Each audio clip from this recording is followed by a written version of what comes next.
Et moi qui ai eu la chance de l'affronter et de voir comment il fonctionne,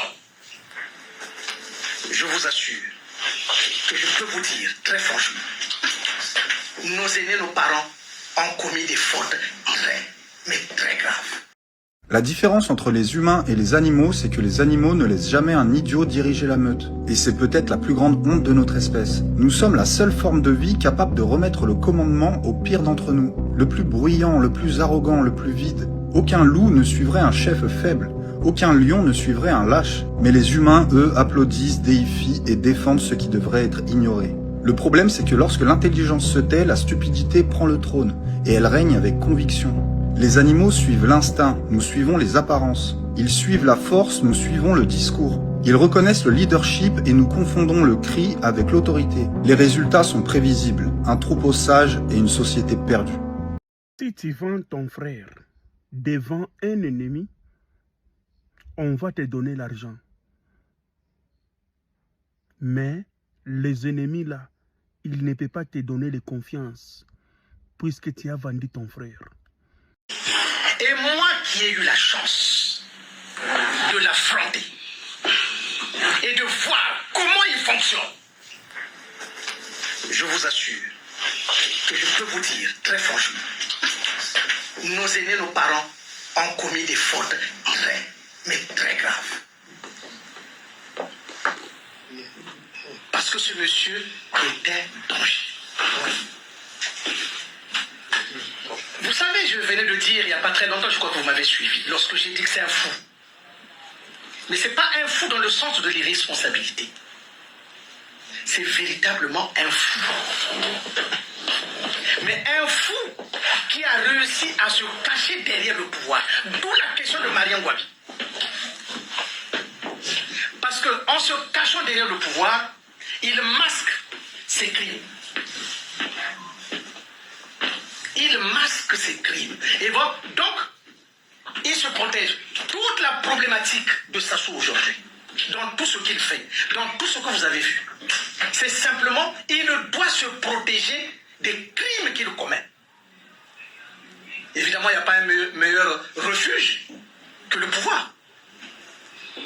Évidemment, il n'y a pas meilleur refuge que le pouvoir. Donc, pour remplir les caisses, c'est que vous vendez votre pétrole à l'avance, si on peut dire, ce qui rapporte forcément de l'argent au Congo. Pourtant, le niveau de vie des Congolais n'a pas beaucoup augmenté. Que faites-vous de cet argent? Et avec l'argent du pétrole, nous engageons toutes les opérations de développement, la réalisation des infrastructures de base, des problèmes de santé, d'éducation. Pour remplir les caisses, c'est que vous vendez votre pétrole à l'avance, si on peut dire, ce qui rapporte forcément de l'argent au Congo. Pourtant, le niveau de vie des Congolais n'a pas beaucoup augmenté. Que faites-vous de cet argent? Et avec l'argent du pétrole, nous engageons toutes les opérations de développement, la réalisation des infrastructures de base, des problèmes de santé, d'éducation. Pour remplir les caisses, c'est que vous vendez votre pétrole à l'avance, si on peut dire, ce qui rapporte forcément de l'argent au Congo. Pourtant, le niveau de vie des Congolais n'a pas beaucoup augmenté. Que faites-vous de cet argent? Et avec l'argent du pétrole, nous engageons toutes les opérations de développement, la réalisation des infrastructures de base, des problèmes de santé, d'éducation. Pour remplir les caisses, c'est que vous vendez votre pétrole.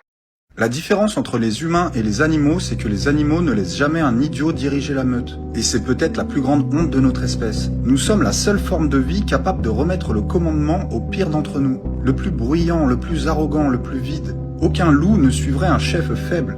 Aucun lion ne suivrait un lâche. Mais les humains, eux, applaudissent, déifient et défendent ce qui devrait être ignoré. Le problème, c'est que lorsque l'intelligence se tait, la stupidité prend le trône. Et elle règne avec conviction.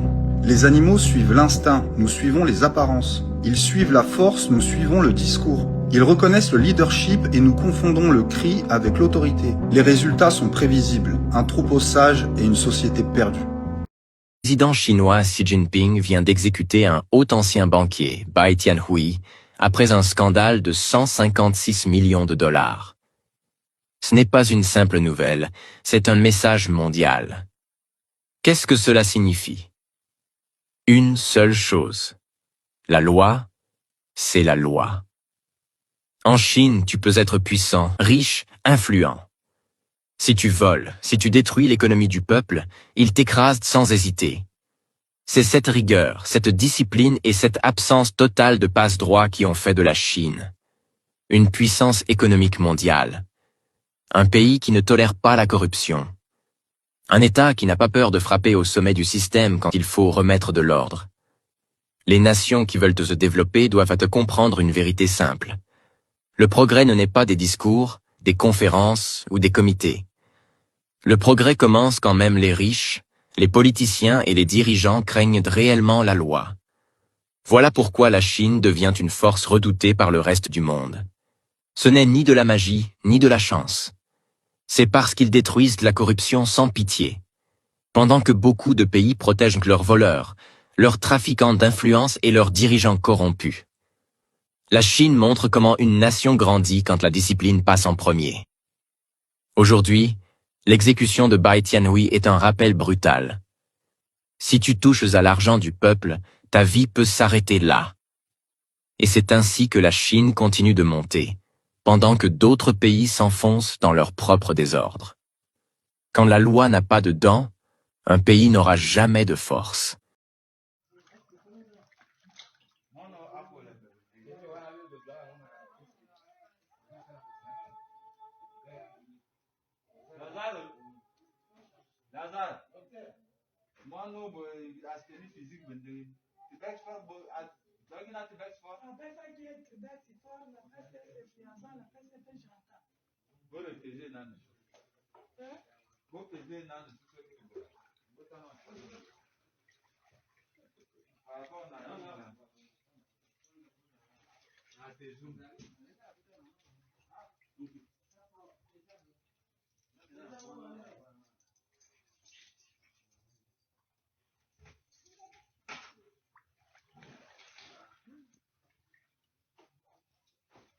C'est mon bureau.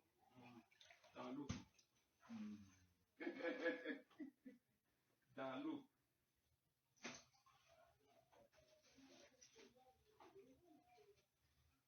Yo, yo, na quoi tout? Na, il pas, il a tout le Yo, yo, na quoi tout?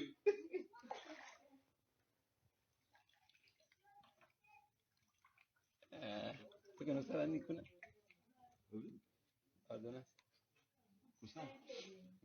Est-ce qu'il suffit de ne plus obéir pour être libre? C'est la question que se pose Étienne de la Boétie dans le discours sur la servitude volontaire. Si tu ne connais pas ce texte, il a été écrit par un jeune homme de 18 ans en 1548. Et pourtant, il est toujours d'actualité parce qu'il questionne les mécanismes de la soumission et la légitimité du pouvoir. Je t'explique l'idée principale en 2-3 minutes. Dès la première page, la Boétie expose son projet.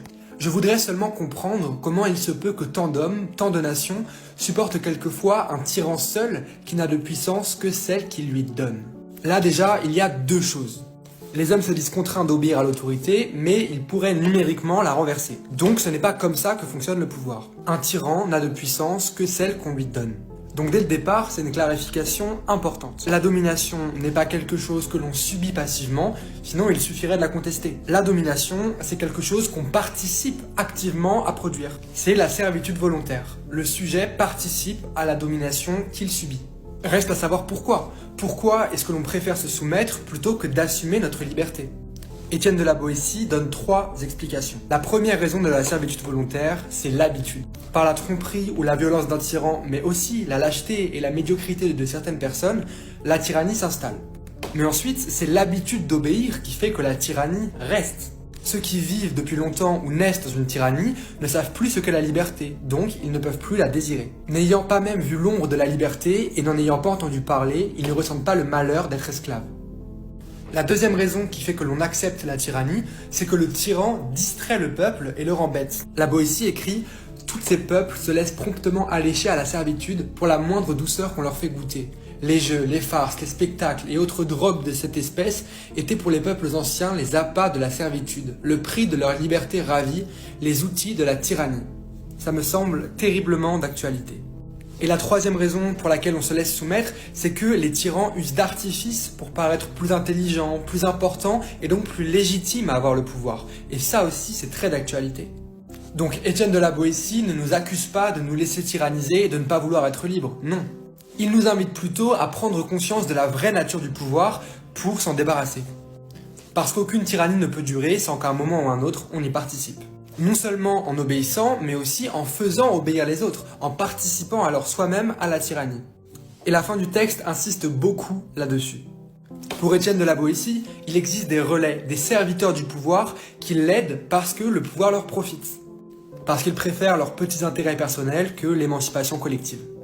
Mais alors qui sont ces serviteurs de la tyrannie? Alors certains le sont plus que d'autres, mais on l'est tous un peu parfois en réalité. Toutes les fois où on défend nos intérêts aux dépens des autres, où on ne respecte pas leur liberté, où on donne des ordres, toutes ces fois, on entretient une tyrannie dont on est aussi la victime. Et c'est pas vraiment notre faute, car on est tellement habitué à la tyrannie qu'on finit par y participer. Mais il faut s'interroger, je me plains de l'injustice, mais quand est-ce que moi aussi j'y participe? Il y a donc une responsabilité collective, non pas de combattre la tyrannie, mais juste d'arrêter de la soutenir en refusant d'obéir et de faire obéir. Finalement, Étienne de la Boétie propose un programme moins ambitieux, mais très enthousiasmant contre la tyrannie. Ne pas cautionner la tyrannie et encore moins y participer. Et retrouver le désir de la liberté, notamment en s'éduquant. D'ailleurs, à la toute fin du texte, Étienne de la Boétie écrit « Apprenons donc, apprenons à bien faire, levons les yeux vers le ciel pour notre bonheur ou pour l'amour de la vertu. » Comme d'habitude, le texte est dispo en PDF sur mon profil TikTok, donc pensez à vous abonner et surtout à repartager la vidéo, c'est super important. Et puis dites-moi en commentaire, d'après vous,